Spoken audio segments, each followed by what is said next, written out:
Hello friends, విద్యార్థులందరికీ కూడా ఒక చేదు వార్తగా అయితే చెప్పవచ్చనమాట. నీట్ ఎగ్జామ్‌నైతే పరీక్ష రాసినటువంటి ఆ యొక్క పరీక్షని రద్దు చేస్తూ ఎన్‌టీఏ అయితే అధికారికంగా నోటీస్ అనేది పంపించిందండి. ప్రెస్ నోట్ అయితే రిలీజ్ చేశారనమాట.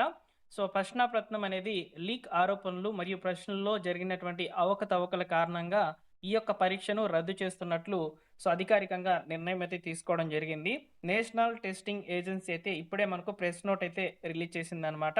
ఎందుకు రద్దు చేశారు? అదేవిధంగా విద్యార్థులకు సంబంధించి కొన్ని ఇంపార్టెంట్ అప్డేట్స్ అయితే తెలియజేశారనమాట. మళ్ళీ కూడా పరీక్షలనేటివి జరుగుతాయని చెప్తున్నారనమాట. పూర్తి వివరాలనేటివి తెలుసుకుందాం వీడియోలో. నేను కూడా ఈ యొక్క ఎగ్జామ్‌కి సంబంధించి వచ్చేటువంటి అప్డేట్స్ అన్నిటిని కూడా ఫాలో అప్ చేస్తాను. మీకోసం తెలియజేస్తానండి. సబ్స్క్రైబ్ చేసుకోండి. అలానే వీడియోని లైక్ చేసి మీ మిత్రులకి అందరికీ కూడా చెప్పండి. నీట్ ఎగ్జామ్ అనేది రాసినటువంటి వాళ్ళందరికీ కూడా మళ్ళీ ఎగ్జామ్ అనేది జరగబోతుంది. ఓకేనా? ఇక ముఖ్యమైన అంశాలు గనక చూసుకున్నట్లయితే ముఖ్యంగా మే 3, 2026న జరిగినటువంటి నీట్ యూజీ పరీక్ష అయితే రద్దయితే అవ్వడం జరిగిందనమాట. దాదాపు 22 లక్షల మంది విద్యార్థుల మీద ప్రభావం అనేది ఉండబోతుంది ఈ ఎగ్జామ్ క్యాన్సిల్ చేయడం వల్ల. ప్రశ్నాపత్రం లీక్‌పై సీబీఐ విచారణ అయితే చేపడుతున్నట్లు సమాచారం అయితే అందిందనమాట. ఈ యొక్క గెస్ట్ పేపర్‌లో ఉన్నటువంటి ప్రశ్నలు అసలు పేపర్‌లో యాజ్ ఇట్ ఈస్‌గా వచ్చాయని ఆరోపణలైతే ఉన్నాయండి.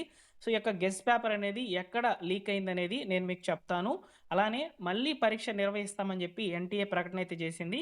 కొత్త పరీక్ష తేదీలు త్వరలో ప్రకటించనున్నట్లు చెప్తున్నారనమాట. మళ్ళీ రిజిస్ట్రేషన్ చేసుకోవాల్సిన అవసరం లేదు. కొత్త అడ్మిట్ కార్డులు విడుదల చేస్తారండి. అదనపు ఫీజు కూడా ఏమి ఉండదు. జస్ట్ మీకు అడ్మిట్ కార్డ్స్ అనేటివి రిలీజ్ చేస్తారనమాట. మీకు మళ్ళీ కూడా ఎగ్జామ్ అనేది జరగడం జరుగుతుందని చెప్పి ఇక్కడ చెప్తున్నారండి.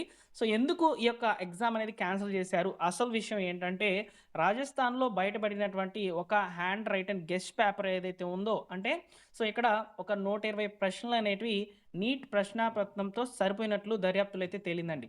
దీంతో పరీక్ష నిష్పక్షపాతంగా జరగలేదని భావించి ప్రభుత్వము పరీక్షను రద్దు చేసిందండి. ఓకేనా? రాజస్థాన్‌లో ఈ యొక్క కోచింగ్ సెంటర్స్ ఉంటాయి గదా! అక్కడ ఒక గెస్ట్ పేపర్ అనేది రిలీజ్ చేశారనమాట. ఒక ఎగ్జామ్ రేపనుకోండి, ఈరోజు గెస్ట్ పేపర్ రిలీజ్ చేసి అక్కడ ఆ కోచింగ్ సెంటర్‌లో ఉన్నటువంటి విద్యార్థులందరికీ కూడా ఇచ్చారు. అలానే మరొక ఆరోపణలు ఏ విధంగా ఉన్నాయంటే, ఆ క్వెషన్ పేపర్‌కి సంబంధించి ఒక్కొక్క విద్యార్థి నుంచి 20,000 నుంచి రూ. 30,000 దాదాపు రూ. 1,00,000 కూడా వసూలు చేసినట్లు ఇక్కడ ఆరోపణలనేటివి వస్తున్నాయన్నమాట. ఇలా ఉన్నటువంటి సమాచారాన్ని ఇప్పుడు సీబీఐ విచారణ అయితే చేపడుతుంది. అసలు నిజంగానే ఈ యొక్క పేపర్ అనేది లీక్ అయిందా? లేకపోతే ఏ విధంగా ఈ యొక్క లీక్ అనేది జరిగింది? ఎవరు దీనికి కారణం అనే విచారణ అయితే చేపడుతుందనమాట. మొత్తానికైతే ఈ యొక్క నీట్ ఎగ్జామ్ అనేది క్యాన్సిల్ అయిపోయి మళ్ళీ రీషెడ్యూల్ అనేది కాబడుతుందని చెప్పి చెప్తున్నట్లు ఇక్కడ మనకు సమాచారం అయితే వచ్చేసింది. నీట్ ఎగ్జామ్ అయితే క్యాన్సిల్ అయితే అయిపోయిందండి. విద్యార్థులు చాలా చేదు వార్తగా అయితే చెప్పవచ్చనమాట. ఆల్మోస్ట్ ఈ యొక్క ఎగ్జామ్ మేము బాగా రాసుకున్నాము, రాసాము, ఈసారి మాకు సీట్ కన్ఫర్మ్ అనుకున్నటువంటి విద్యార్థులకు మాత్రము ఇది చాలా అంటే చాలా గట్టి దెబ్బ అయితే చెప్పుకోవచ్చనమాట. అయితే ఇక్కడ మనకు క్లియర్‌గా చెప్పాను నేను మీకు ఎందుకు రద్దు చేస్తున్నారనేది. ఇక్కడ మీకు పరీక్ష తేదీలనేటివి త్వరలో ప్రకటిస్తామని చెప్పి ఎన్టీఏ చెప్తుంది. అదేవిధంగా మీరు మళ్ళీ రిజిస్ట్రేషన్ చేసుకునేదానికి ఎలాంటి ఫీజ్ అనేది కట్టుకోవాల్సిన అవసరం లేదు. కొత్త అడ్మిట్ కార్డ్స్ అనేటివి రిలీజ్ చేస్తామని చెప్పి చెప్తున్నారనమాట. ఓకేనా? ఈ సమాచారం మాత్రం వచ్చిందండి. ఓకేనా?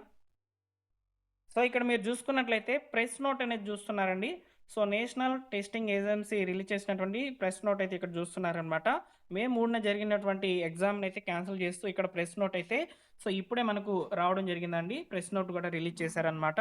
ఈ ప్రెస్ నోట్‌లో ఇప్పుడు నేను చెప్పినటువంటి ఇన్ఫర్మేషన్ అంతా కూడా ఇంగ్లీష్‌లో ఉందండి.